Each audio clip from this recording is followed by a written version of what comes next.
आपण बघत आहात आवाज कसमादेचा।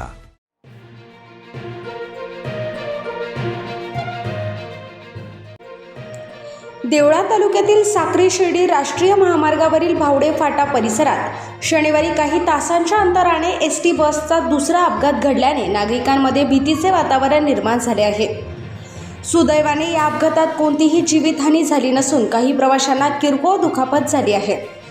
मिळालेल्या माहितीनुसार शहापूर आगाराची बस क्रमांक MH20 PL 3192 नाशिकहून साक्रीच्या दिशेने जात असताना भावडबारी घाटाच्या पायथ्याशी असलेल्या वळणावर समोरून येणाऱ्या वाहनाला वाचवण्याच्या प्रयत्नात चालकाने प्रसंगावधान दाखवत बस बाजूला घेतली।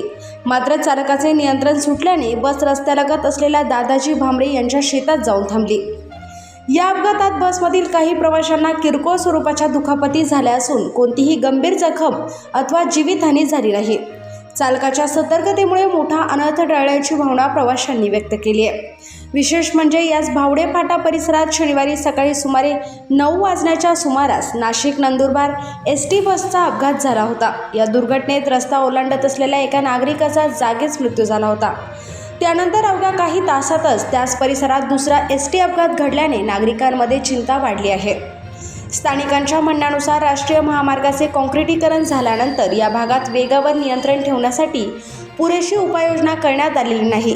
विशेषतः SKD शाळा परिसर आणि भावडे फाटा येथे गतिरोधक स्पीड ब्रेकर नसल्यामुळे वाहनांचा वेग वाढत असून अपघातांची शक्यता अधिक वाढली आहे।